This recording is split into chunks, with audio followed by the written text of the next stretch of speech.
오늘 제목은 오해 받으시는 하나님이라는 제목을 가지고 말씀을 대하려고 하는데,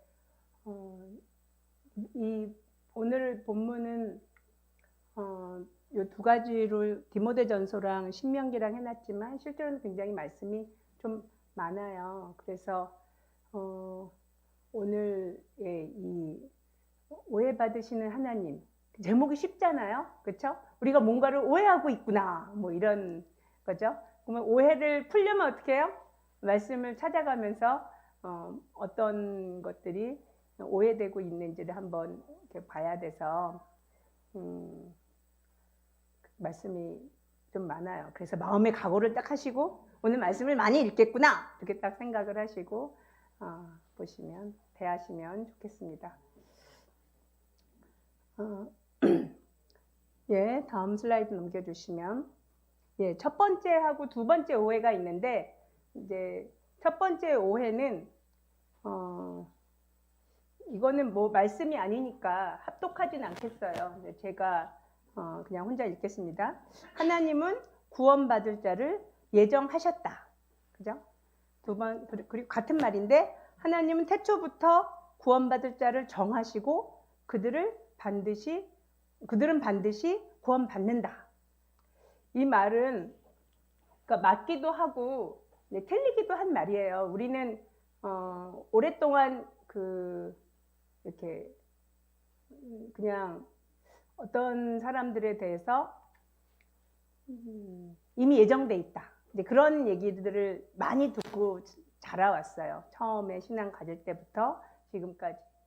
근데 그런 이제 하나님의 우리의 입장에서는 이 말씀이 맞거든요. 우리의 입장에서는.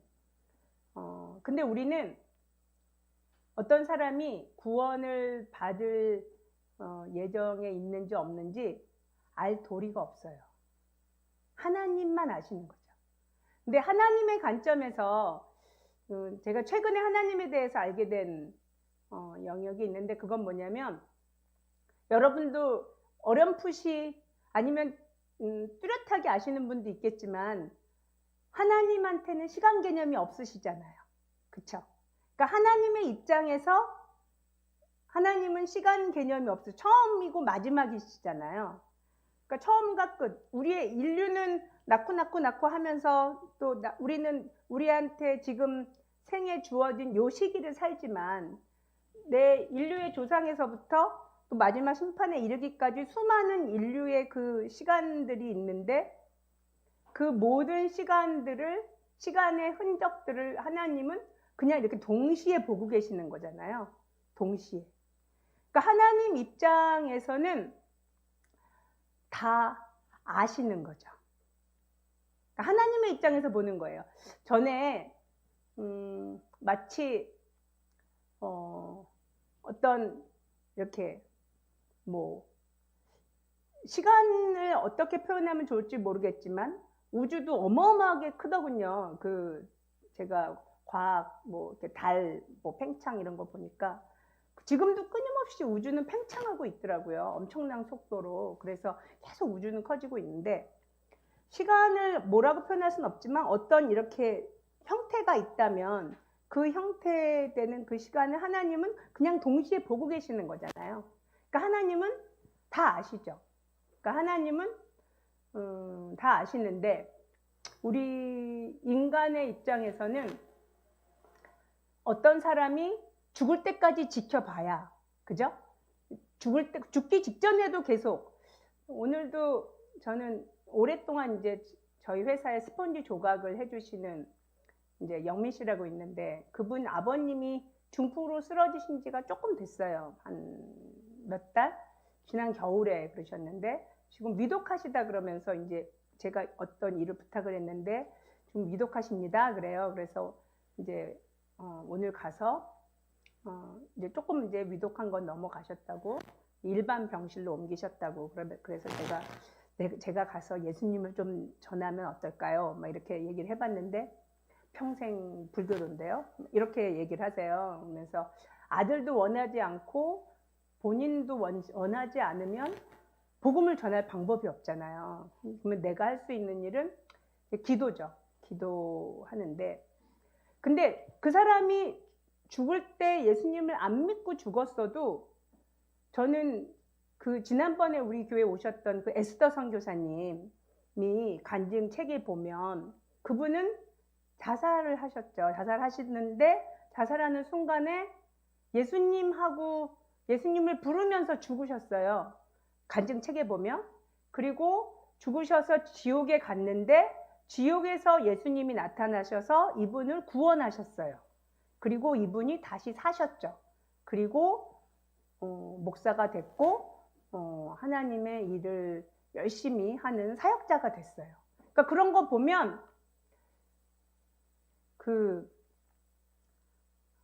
하나님, 그러니까 우리가 어떤 사람이 죽고 나서도 그 사람이 죽을 때 우리가 예수님을 안 믿고 죽었는데 그 사람이 죽으면서 예수님의 이름을 부르면 구원을 받는 것 같아요. 그 간증을 보면.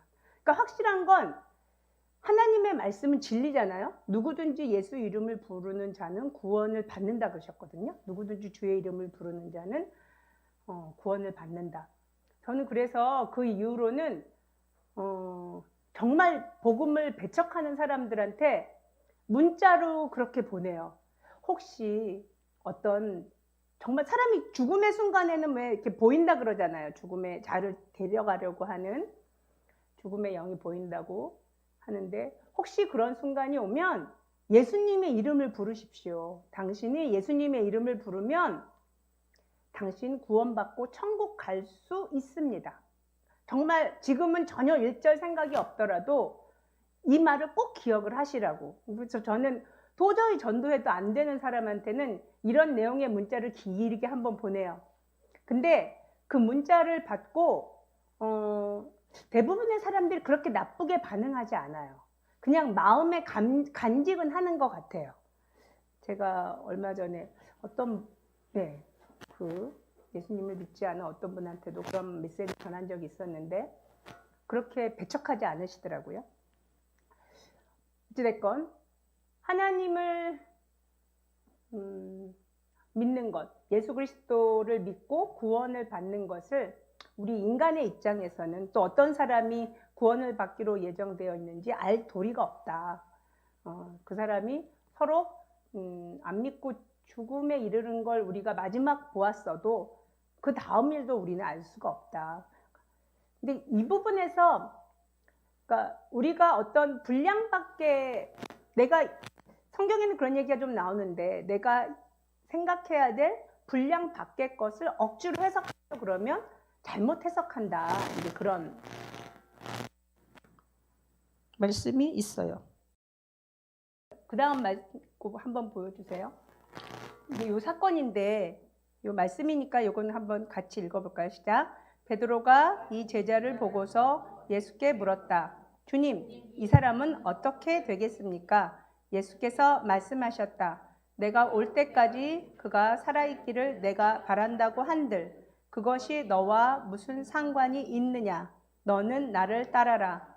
이 말씀을 믿는 사람들 사이에 퍼져나가서 그 제자는 죽지 않을 것이라고들 하였지만 예수께서는 그가 죽지 않을 것이라고 말씀하신 것이 아니라 내가 올 때까지 그가 살아있기를 내가 바란다고 한들 그것이 너와 무슨 상관이 있느냐 하고 말씀하신 것뿐이다.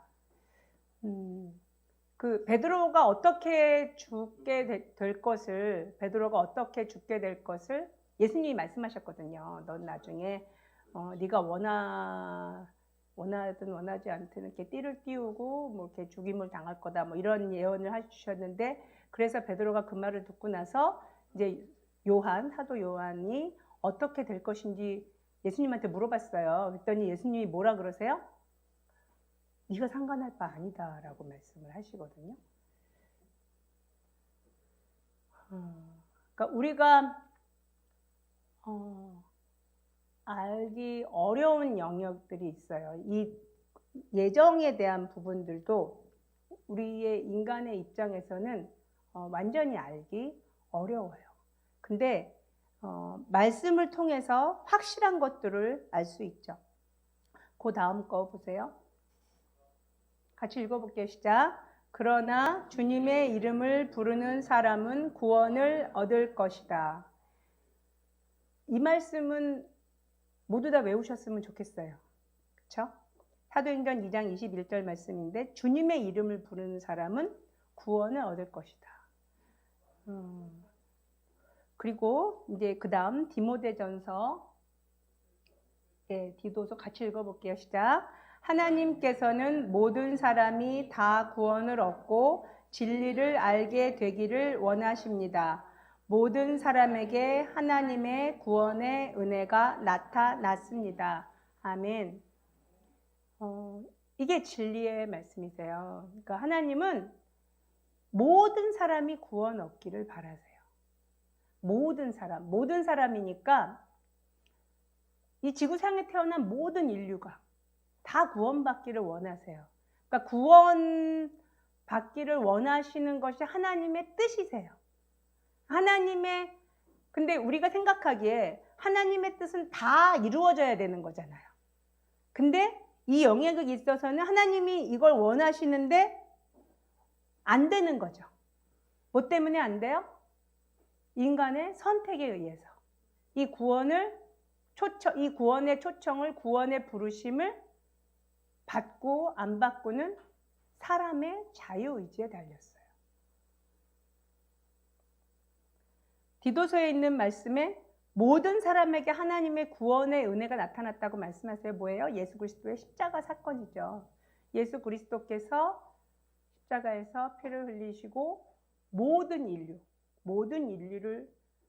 죄를 다 없이 하셨거든요. 모든 사람에게 구원의 문이 활짝 열려 있는데 이 구원의 문이 예수님을 받아들이지 않는 굳은 마음, 딱딱한 마음, 그 마음들 때문에 구원의 문이 점점점 좁아지는 거예요. 근데 기회는 활짝 열려 있어요. 언제까지? 정해진 시간까지. 우리는 그 정해진 시간 안에 예수 그리스도를 믿은 복받은 자들이죠. 성경에서 천국에 가도 이 성경에 있는 말씀들은 사라지지 않을 거예요. 왜냐하면 천지가 없어질지라도 내 말은 없어지지 않는다 그러셨거든요. 성경에서 있는 모든 말씀, 특별히 이 계시록 마지막에 이제 22장의 마지막 부분, 12절에서 20절 부분을 같이 읽을 텐데, 그러니까 성경의 마지막에 가장 중요한 말이 있어요. 중요한 말. 성경에 있는 말씀은 모든 말씀이 다 중요한데 이 마지막 말씀은 특히 더 중요해요. 가장 중요한 말씀이 이 마지막에 있거든요. 이게 구원과 관련이 있어요. 같이 볼게요. 계시록 22장 12절부터 20절 길긴 한데 한 3개 정도로 나뉘어져 있네요. 같이 읽어봅시다. 시작. 보아라, 내가 곧 가겠다. 나는 각 사람에게 그 행위대로 갚아주려고 상을 가지고 간다. 나는 알파며 오메가, 곧 처음이며 마지막이요 시작이며 끝이다. 생명나무에 이르는 권리를 차지하려고, 그리고 성문으로 해서 도성에 들어가려고 자기 겉옷을 깨끗이 빠는 사람은 복이 있다. 개들과 마술쟁이들과 음행하는 자들과 살인자들과 우상 숭배자들과 거짓을 사랑하고 행하는 자는 다 바깥에 남아있게 될 것이다. 나 예수는 나의 천사를 너희에게 보내어 교회들에게 주는 이 모든 증언을 전하게 하였다. 나는 다윗의 뿌리요 그의 자손이요 빛나는 샛별이다. 성령과 신부가 오십시오 하고 말씀하십니다. 이 말을 듣는 사람도 또한 오십시오 하고 외치십시오. 목이 마른 사람도 오십시오. 생명의 물을 원하는 사람은 거저 받으십시오. 나는 이 책에 기록한 예언의 말씀을 듣는 모든 사람에게 증언합니다. 누구든지 여기에 무엇을 덧붙이면 하나님께서 그에게 이 책에 기록한 재앙들을 덧붙이실 것이요. 또 누구든지 이 예언의 책에 기록한 말씀에서 무엇을 없애버리면 하나님께서 이 책에 기록한 생명나무와 그 거룩한 도성에서 그가 누릴 몫을 없애버릴 것입니다. 이 모든 계시를 증언하는 분이 이렇게 말씀하셨습니다. 그렇다. 내가 곧 가겠다. 아멘. 오십시오. 주 예수님. 아멘. 22장 12절에 보면 내가 곧 가겠다. 뭐라고 말씀하세요? 행위대로 갚아주려고 상을 가지고 간다. 누구한테 하는 말이에요? 예수님을 믿고 천국에 올라오는 사람들에게 대한 거죠. 제가 매번 얘기했지만 누구든지 예수 그리스도의 예수님의 이름을 부르는 자, 그 이름을 부르는 자에게 상 주시는 이임을 잊지 말아야 된다. 제가 설교할 때마다 매번 이렇게 반복했던 이제 말씀 구절인데, 예, 상 주시려고 행위대로 갚아주시려고 오신다 이렇게 말씀하세요. 그죠? 그 다음에 이제 뭐 음행하는 자, 우상숭배자, 행하는 자, 이 모든 자들은 도성에 들어올 수 없다. 새 예루살렘 성전 천국에 들어올 수 없다. 이렇게 말씀을 하세요. 그 다음에 생명의 물을 원하는 사람은 거저 받으라. 이렇게 말씀을 하세요. 구원의 문은 활짝 열려 있어요. 그렇지만 여기에 이제 겉옷을 빠는 자 이렇게 얘기를 해요. 겉옷을 빠는 자. 자기 행위를 깨끗하게 하는 자. 자기를 돌아보는 자. 예복이 준비되지 못하면 쫓겨납니다. 준비되지 못한 성도는 쫓겨납니다. 그 다음 말씀 읽어볼게요. 마태복음 시작. 부름받은 사람은 많으나 뽑힌 사람은 적다. 이제 혼인잔치 이야기가 바로 이 마지막 때 이 천국 이야기거든요. 아무나 불러오라고 예정된 사람들이 안 오니까 길거리 만나는 사람 아무나 불러와서 천국 혼인잔치에 사람들을 채워라 이렇게 명하세요. 그래서 데리고 왔죠. 왔는데 예복이 없는 자는 거기서 쫓겨납니다. 이게 현실이 될 거예요. 우리가 지금 눈에 안 보이지만 곧 닥칠 일이에요. 곧 현실이 되어서 우리가 보게 될 거예요. 즉 어떤 사람은 준비되지 못해서 예복이 없어서 도성 안으로 못 들어가고 쫓겨나는 걸 우리가 보게 될 거예요.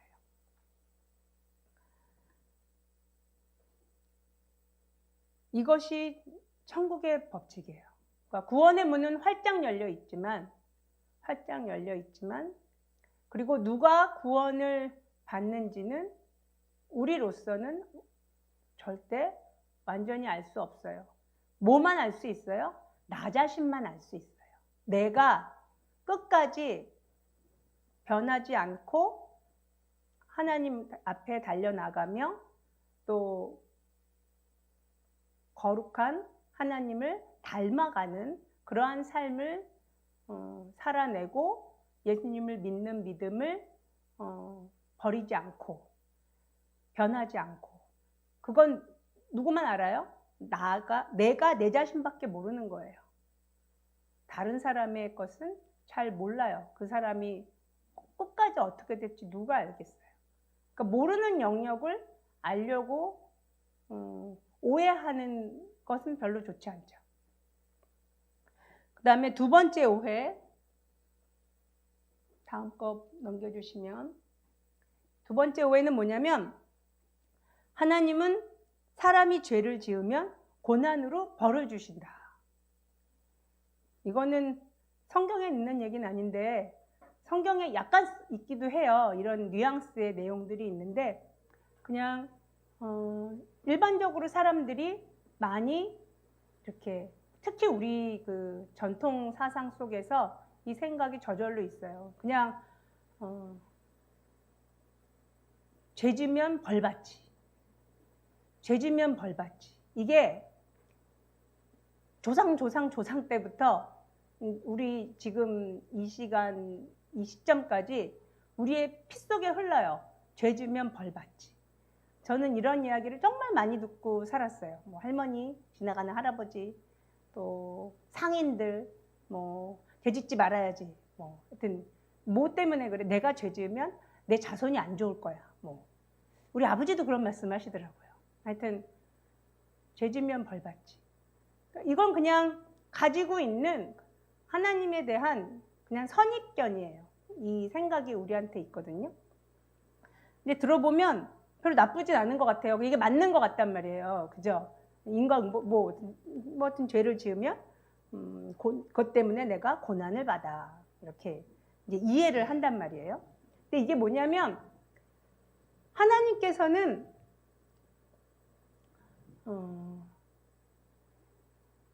맨 처음에 아담과 이브를 지으셨을 때 에덴 동산에서 고난을 주려고 지으셨나요?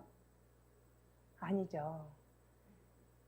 처음에 이 세상을 창조하시고 나서 그들에게 주신 것은 다스리는 능력, 통치권을 주셨어요. 자연 만물을 다스릴 수 있는 통치권을 주셨고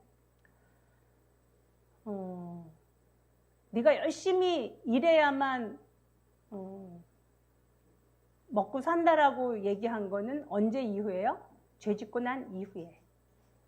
죄 짓고 난 이후에. 하나님께서 처음 인류를 향해서 지으셨을 때 말씀하신 건 번성하고 다스릴 것을 명하셨죠. 하나님은 예수 믿는 모든 사람들이 고요하고 단정한 중에 삶을 평안하게 누리시길 원하세요. 평안하고 단정하게 누리려면 너희가 위에 있는 지도자들을 위해서 기도해라. 이런 말씀을 주셨거든요. 인생이 고난받는 것을 즐거워하지 않는 분이세요. 근데 뭐 때문에 그래요? 죄가 들어오고 죄로 말미암아 하나님께서 우리를 보호해 주시는 그 예수 믿는 자라 할지라도 죄는 틈을 내요. 그러니까 마치 구멍을 내는 거죠. 그럼 그 구멍 안으로 사단이 합법적으로 그 틈으로 들어와서 고난을 겪을 만한 일을 만드는 어떤 권한을 갖게 돼요. 그러면서 인생에 많은 어려움이 있죠. 그리고 실제로 온 세상에 사단이 만들어 놓은 악한 통치 시스템으로 가득 차 있어요. 그러니까 이 세상은 선하지 않아요. 그냥 악으로 가득 차 있어요. 악으로 가득 찬 세상에서 하나님을 믿는 사람들이 선으로 악을 이겨가면서 살아야 되는 곳이 그리스도인들이 살아가야 하는 세상이에요.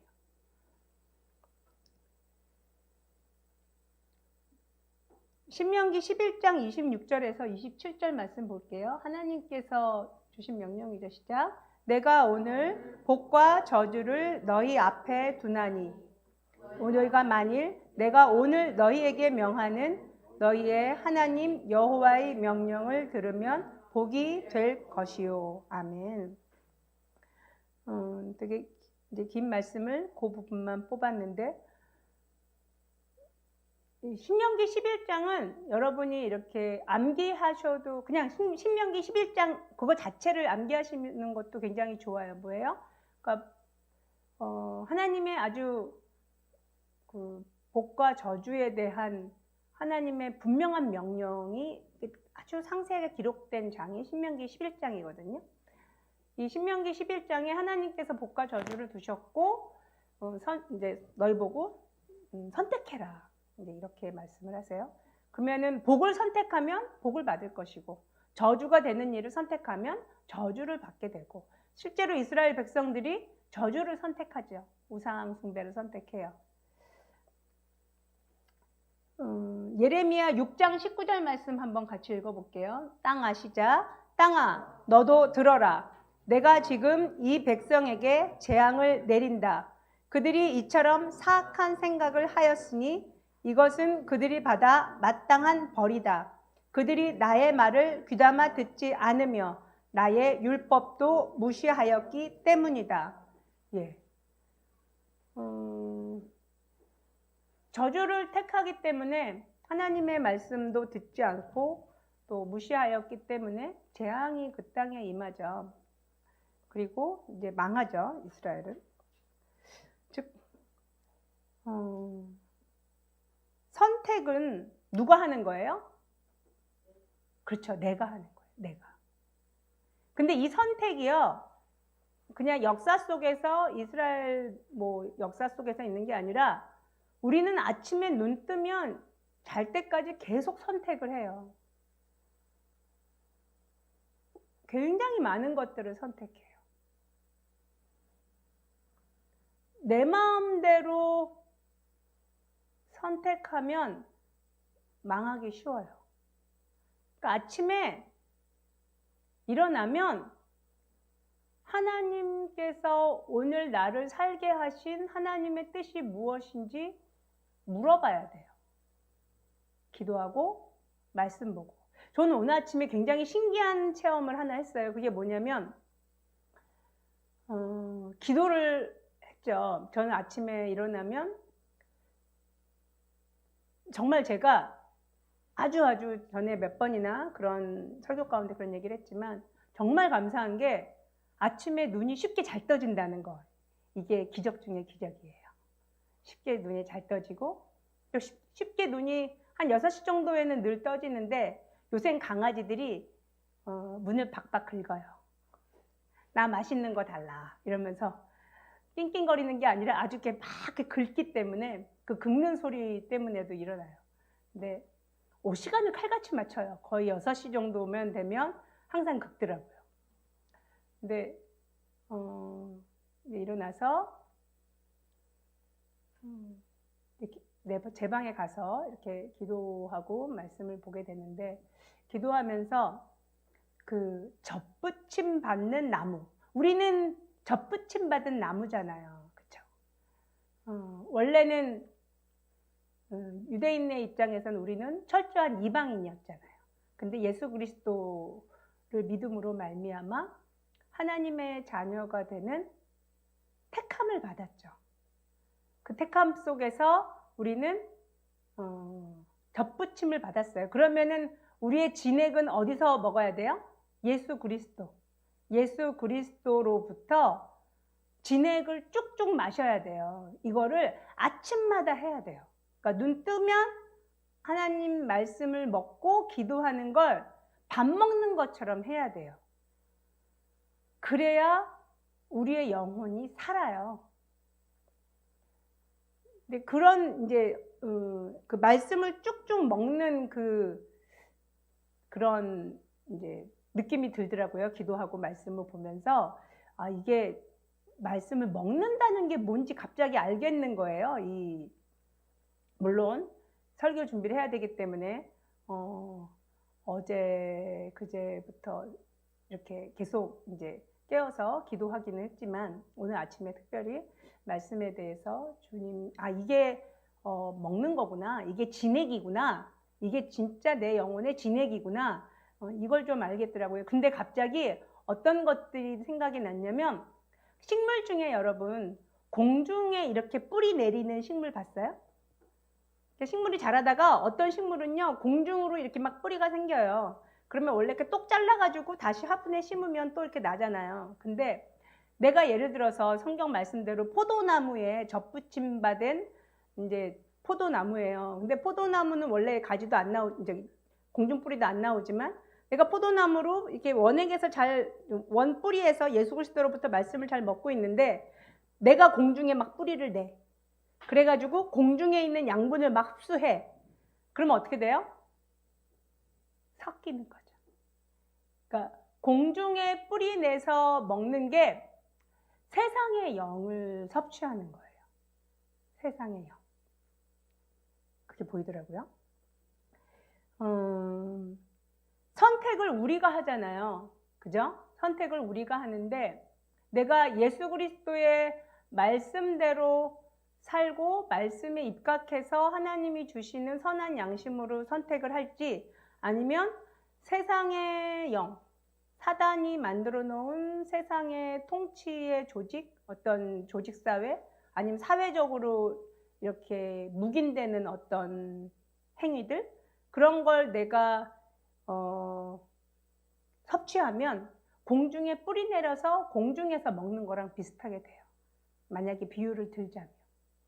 그러면 어떻게 되냐면 섞입니다. 섞이면 자라지를 못해요. 자라지를 못하고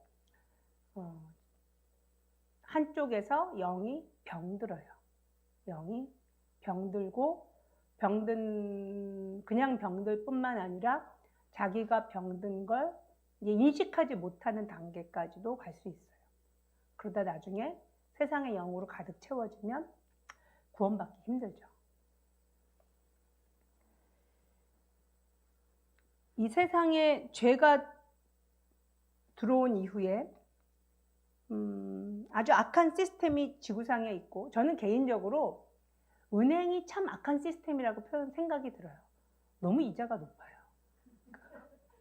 정말 이자가 너무 높아요. 그들은 별로 노동이 너무 없어요.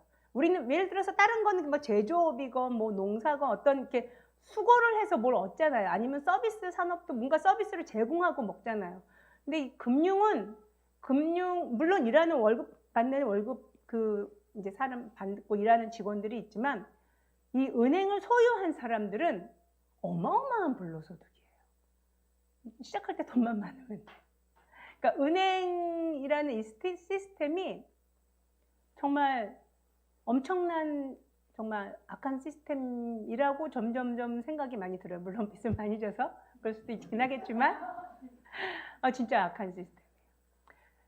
왜냐하면 부유한 자들은 끊임없이 아주 신속한 빠른 속도로 엄청나게 부를 축적할 수 있는 시스템이에요. 이 세상의 시스템.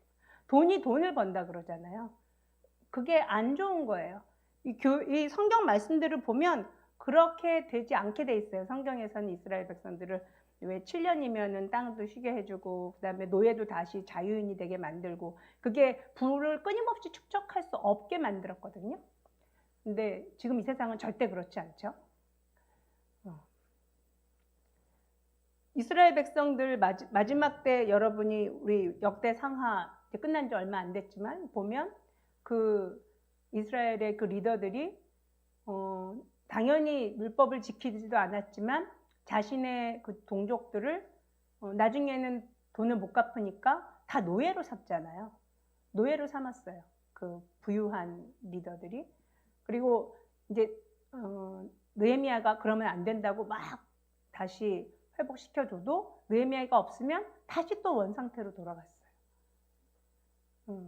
그런 이제 죄된 통치적 어떤 리더들의 부패, 더 이상 손쓸 수 없는 상태에 회개하지 않는 악한 그 마음들, 악한 성품들, 또 악한 시스템이 결국은 나라를 망하고 완전히 포로가 되고 노예가 되는 이제 그런 형국에까지 이르게 되죠. 그렇지만 이 세상은 악인도 고난을 받고요. 착한 사람도 고난을 받아요. 왜냐하면 이 시스템이 그렇기 때문에 그래요. 세상에 태어나서 아무 고난도 없이 이 세상을 사는 사람은 현재는 아무도 없을 거예요. 그러니까 아담과 이브, 죄 짓기 전에 아담, 이브 그 이후로는, 아담과 하우죠. 아담과 하와 그 이후로는 모든 인류가 고난이 있어요. 고난 인류가. 말씀 찾아볼게요. 다음 거 보시면, 이왕이면 우리는 이런 고난이 좋죠. 같이 읽어보겠습니다. 시작. 하나님께서 바라시는 뜻이라면 선을 행하다가 고난을 받는 것이 악을 행하다가 고난을 받는 것보다 낫습니다. 아멘. 고난이 있어요. 죄 때문에 고난이 있고, 그렇지만 아까도 표현한 것처럼 악한 세상에서 하나님의 뜻대로 살기 위해서 받게 되는 의로운 고난이 있어요. 근데 그 고난에는 상이 있어요. 아까 우리가 계시록 22장에 말씀드렸던 것처럼 이 세상에 전쟁이 끊이지 않고 지금은 전염병으로 온 세계가 혼란 가운데 있지만, 하나님은 이러한 전쟁이나 이러한 전염병이나 고난을 통해서 인간을 고통 주는 걸 원하지 않습니다. 하나님께서 원하시는 것이 아니에요. 모든 인류가 구원받기를 원하지만 구원받는 사람이 소수인 것처럼 하나님께서 원하시지 않아도 이 가난과 고통과 질병과 고난은 끊이지 않은 거예요. 우리는 누구를 증오해야 되냐면 이런 고난을 끊임없이 악한 시스템을 만들어내는 원수 마귀를 증오해야 돼요. 그러니까 우리가 이 마귀에 대해서, 사탄에 대해서 미워하는 마음이 너무 부족해요. 이 사탄을 증오하고 미워하면 미워할수록 악에서 떠날 수 있어요. 이게 구분이 되거든요. 뭐가 악이고 뭐가 선인지를 구분할 수 있어요. 근데 사탄은 자꾸 숨어버려요. 뭐에서 숨어요? 뭐 문화라는 곳에 숨고 세상의 어떤 시스템 안에 숨어서 뭐가 사단이고 뭐가 하나님의 영역인지 알 수 없게 모호하게 숨어요. 근데 사단의 영역이고 또 사단의 일이라고 깨달으면 깨달을수록 사단에 대한 아주 강한 증오하는 마음이 생겨요. 이 증오하는 마음이 강해지면 이길 수 있어요. 그러니까 구분만 돼도 의도적으로 크리스찬들은 죄를 짓지 못하거든요. 진실한 크리스찬이라면. 왜 그래요? 그렇게 만드셨어요. 우리를, 예수 그리스도를 진짜 믿는 사람들은 구분이 되면, 그걸 눈으로 볼 수 있으면 죄를 짓지 않아요. 죄인 줄 모르고 속아서 괜찮은 건 줄 알고 덥석했다가 그것이 잘못되고 고난을 받는 일이 비일비재하거든요. 그러니까 속이는 거예요. 사단은 끊임없이 속이는 건데 그 속는 거를 굉장히 억울해하고 속상해하고 정말 그렇게 속이는 사탄을 아주 미워하고 증오하는 그 마음을 키워야 돼요. 사탄은 사랑하거나 동정할 대상이 아니에요. 원수거든요. 우리를 죽이려고 멸망시키려고 노력하는 존재가 사탄이에요.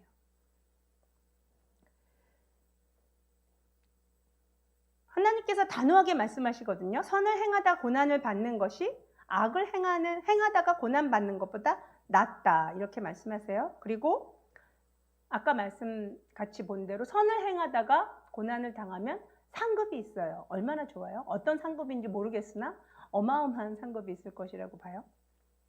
그리고 또한 삶의 열매가 맺히죠. 히브리서 6장 4절부터 8절 말씀 같이 한번 읽어볼게요. 히브리서 6장 4절부터 8절 말씀 시작. 한번 빛을 받아서 하늘의 은사를 맛보고 성령을 나누어 받고 또 하나님의 선한 말씀과 장차 올 세상의 권능을 맛본 사람들이 타락하면 그들을 새롭게 해서 회개에 이르게 할 수 없습니다. 그런 사람들이야말로 하나님의 아들을 다시금 십자가에 못 박고 욕되게 하는 것이기 때문입니다. 땅이 자주 내리는 비를 흡수하여 농사짓는 사람에게 유익한 농작물을 내주면 그 땅은 하나님께로부터 복을 받습니다. 그러나 가시덤불과 엉겅퀴를 내면 그 땅은 쓸모가 없어지고 저주를 받아서 마침내는 불에 타고 말 것입니다. 아멘. 한번 빛을 받아서 하늘의 은사를 맛보고 성령을 받고, 이 사람들은 누구예요? 믿는 사람들이죠. 근데 그 다음에 땅 얘기하는데 이 믿는 사람들을 땅으로 비유한 거예요. 그러니까 그 사람들이 합당한 농작물, 합당한 열매를 내면 하나님께로부터 복을 받아요. 그렇지만 그런 열매, 합당한 농작물을 못 내고 쓸모없는 가시덤불과 엉겅퀴를 내면 어떻게 돼요? 나중에 불에 타고 만다라고 말씀을 하세요. 그러니까 믿는 자라 할지라도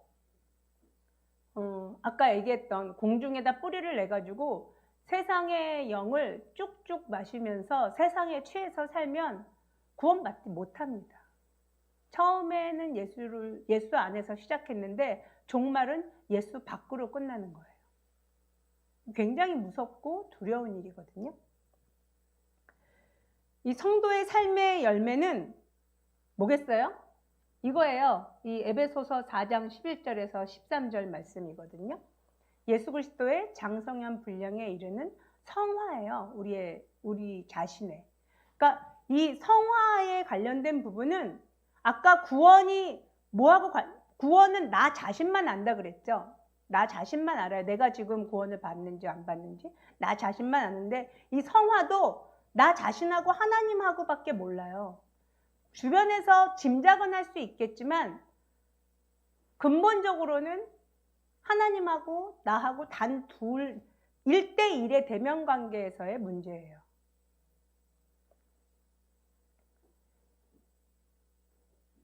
아까 디도서 2장 앞부분 읽었는데 11절, 우리 12절부터 14절 말씀 연이어서 같이 읽어볼게요. 시작.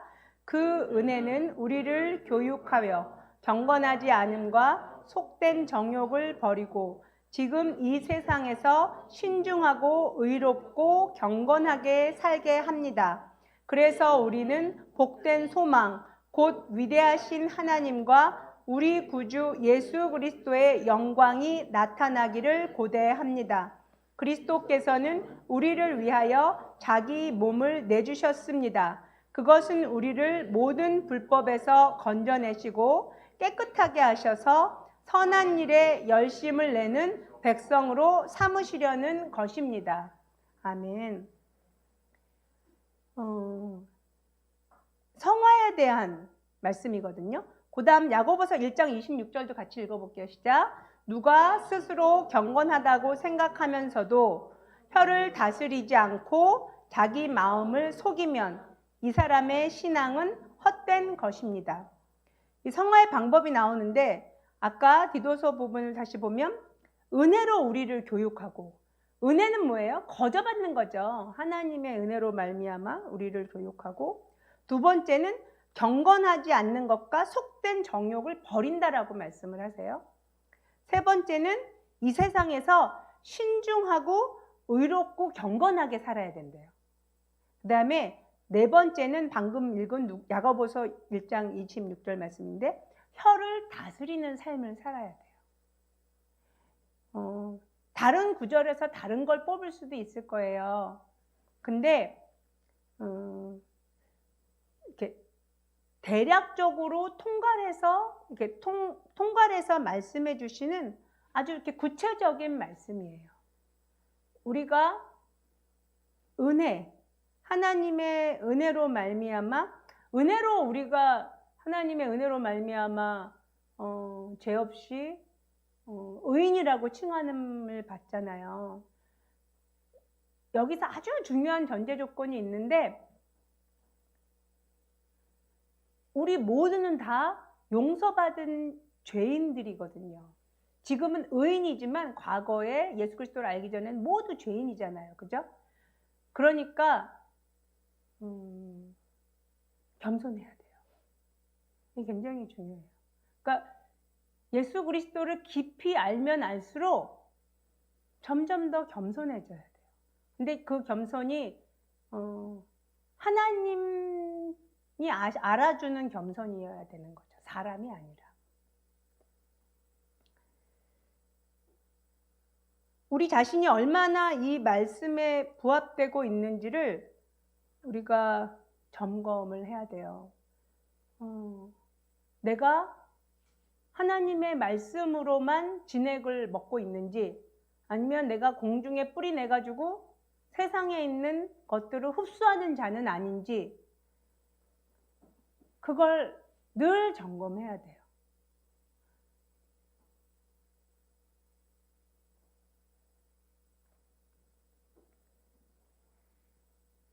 과거에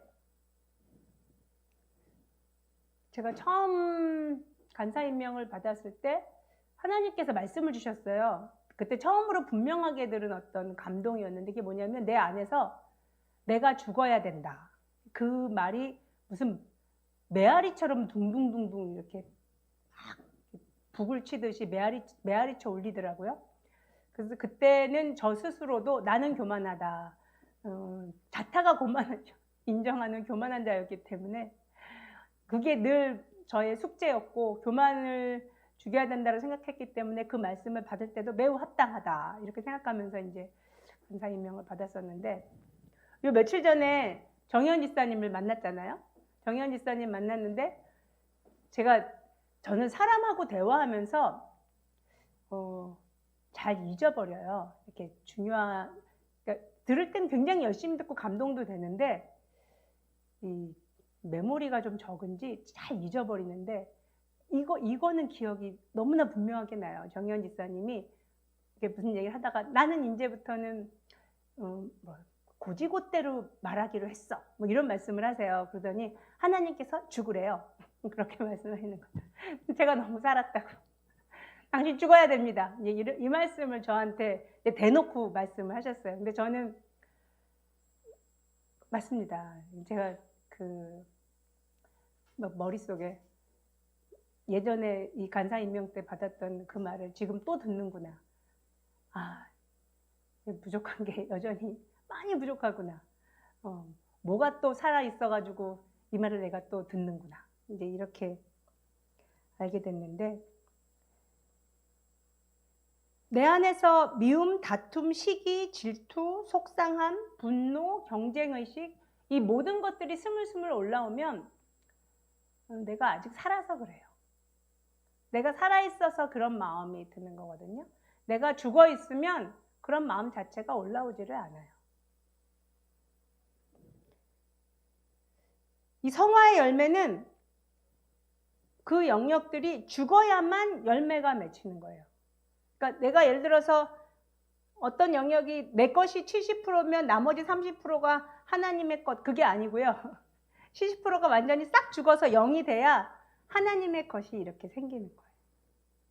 내가 조금이라도 살아있으면 하나님의 영역이 들어올 자리가 없는 거예요. 자리가.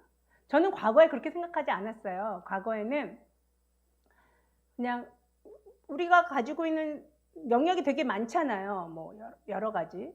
그 영역을 각각의 이렇게 레벨을 나를 죽여서 나를 이렇게 낮추면 나머지는 하나님이 채워주신다라고 생각을 했는데 이게 그렇지가 않더라고요. 그거는 마치 흙탕물 같은 거죠. 흙탕물은 어때요? 밑에 이렇게 흙이 이렇게 있고 위는 맑잖아요.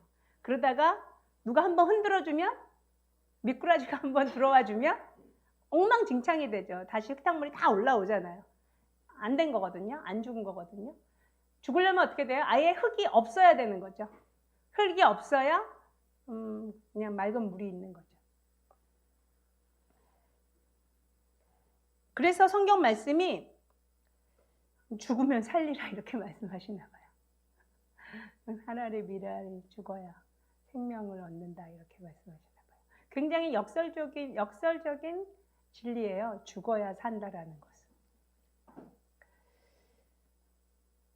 저는 최근에 제가 그걸 이렇게 인정하게 된 계기가 최근에 제가 실수로 돈을 좀 잃어버렸고 그 다음에 갑자기 유리병이 떨어져가지고 제 엄지발가락이 심하게 다친 적이 있었어요. 근데 그러고 나서 그 다음날 그 유리병 그걸 조각을 잘 처리를 못해가지고 휴지를 비우다가 손을 심하게 베었어요. 근데 이게 베었는데 인식을 못했어요. 그냥 이렇게 통을 이렇게 잡았는데 휴지를 꺼내느라고 이렇게 했는데 피가 막 솟구치듯이 막 뚝뚝뚝뚝 영적도 막 크게 떨어지더라고요. 너무 많이. 그래서 깜짝 놀랐어요. 여기 보니까 제 엄지 여기 혈관을 좀 이렇게 적어낸 것 같아요. 그래서 피가 너무 많이 나온 거예요. 근데 하나도 아프지 않았어요. 아프지 않았는데 좀 시간이 지나니까 나중에 이제 뭐 이렇게 욱신욱신하고 아파오고 지혈도 금방 안 되고. 근데 그런 일들은 우리한테 일어나는 모든 일들은요 우연이 없어요. 필연이거든요. 내가 어디에 문제가 있는 거예요. 내 영적 생활이나 내가 하나님에 대한 태도나 하나님께서 나를 보호해 주시는 보호막이나 어디에 문제가 있는 거예요. 여러분이 그렇게 자신을 점검하면 틀림없습니다. 우리는 우연이라는 게 아예 존재하지를 않아요. 이 세상은 그냥 필연으로 가득 차 있는 거예요. 다 어떤 관계들이 있어요. 영적인 원리가 있고. 제가 전에 성도님들을 같이 모시고 어떤 집회를 갔는데 차문을 열면서 내가 넘어졌거든요. 그때요 여기다가 이렇게 부딪혔는데 제 이마에 1cm 이상 이렇게 부풀어 올랐었어요. 굉장히 심하게 넘어진 거예요. 그 어둑어둑한 주차장에 그 차 바퀴가 닿는 그 왜 이렇게 까만색 이렇게 튀어나오는 거 있어요. 이렇게 더 이상 차 바퀴가 가지 않도록. 아무튼 거기다가 부딪혔어요. 넘어지면서. 근데 꽝꽝 하고 부딪혔는데 정말 눈물이 날 만큼 아픈데 피는 안 났어요. 근데 지금도 여기 만져보면 좀 뭐가 이상한 것 같아요. 매끈하질 않아. 근데 그때 그걸 다치면서 이거 원수의 공격이라는 걸 그때 확실하게 알았어요. 왜냐하면 하여튼 성령의 강력한 역사가 있었기 때문에. 근데 방언기도 하면서 금방 이렇게 부풀렀던 혹이 촤 이렇게 들어가더라고요.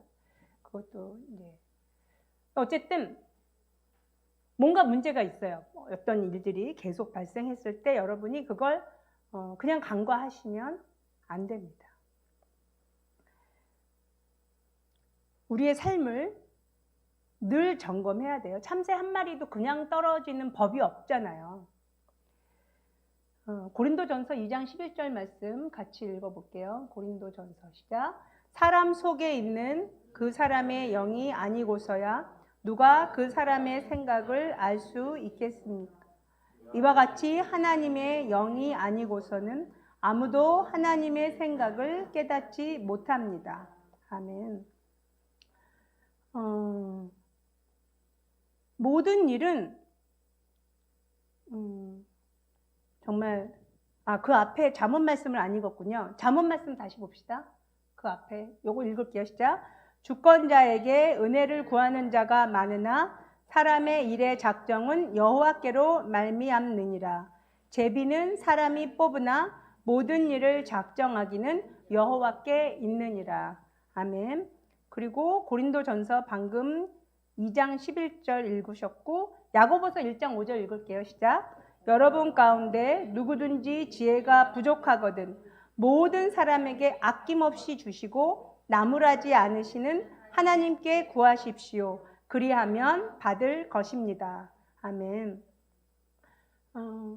모든 일은 특히 크리스찬들에게 일어나는 모든 일들은 다 아주 민감하게 영적인 일들이에요. 모든 일들이. 어느 것 하나도 그냥 보낼 수 있는 게 없어요.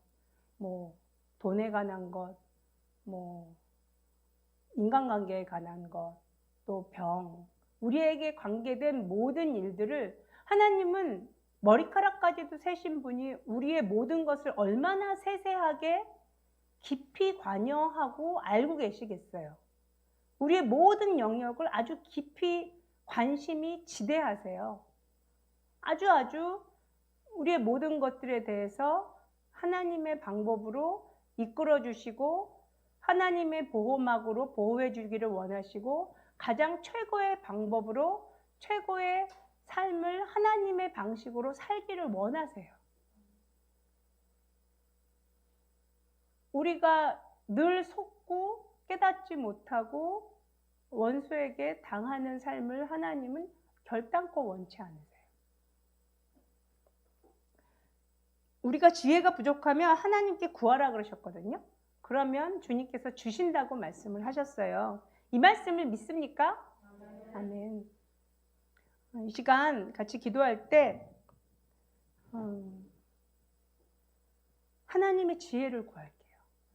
우리에게, 나에게, 여러분 자신에게 발생하는 이 모든 영역들에 대해서 하나님의 도우심과 하나님의 지혜로 승리하는 삶을 살게 해달라고, 그리고 정말 하나님께서 내게 고난을 주시고 하나님께서 나를 해한다는 그런 오해는 이제는 절대 앞으로는 하지 마시고, 정말 하나님은 우리를 복 주시기를 원하며 하나님은 우리를 보호하시고 하나님의 방법으로 놀랍게 이끌어 가기를 원하신다는 하나님의 말씀을 정말 붙들고 이 시간 하나님의 보호하심과 지혜를 구하는 기도를 하시겠습니다.